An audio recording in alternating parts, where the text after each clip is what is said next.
Here we have another inverse functions example problem. So we have g of x, which is equal to the square root of x minus 3, and we want to find the inverse function of this g of x function.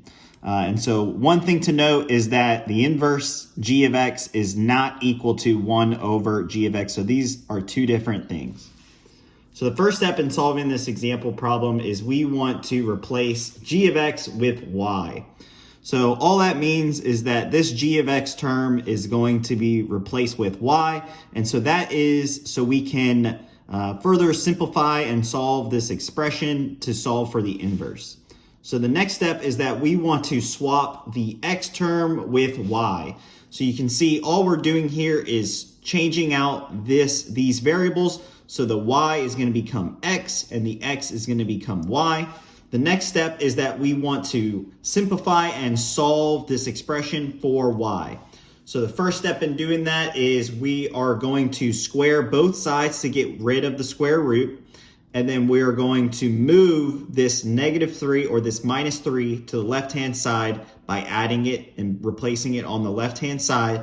And so now we have y is equal to x squared plus 3.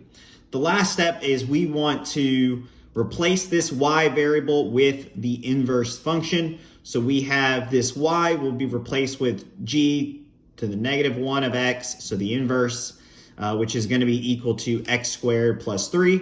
One way to check this is we can do the composition function of g of x and the inverse of g of x. So you can see that here we have the composition function of g and the inverse function g of x.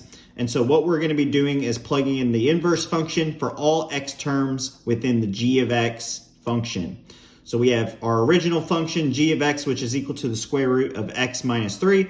And all we're going to do is plug in our inverse function x squared plus 3 in place for this variable. So we're going to have x squared plus 3. You can see that we've just swapped this, and then minus 3 continues to carry over.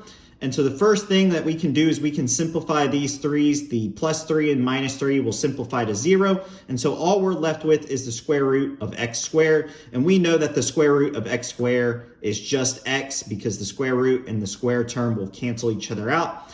And so because we get this composition function of g of x and the inverse of g of x equal to x, we know that our inverse function is correct. That is a rule for doing inverse functions, is that we get this in its most simplest form. It's equal to x. So this will be our solution to this example problem.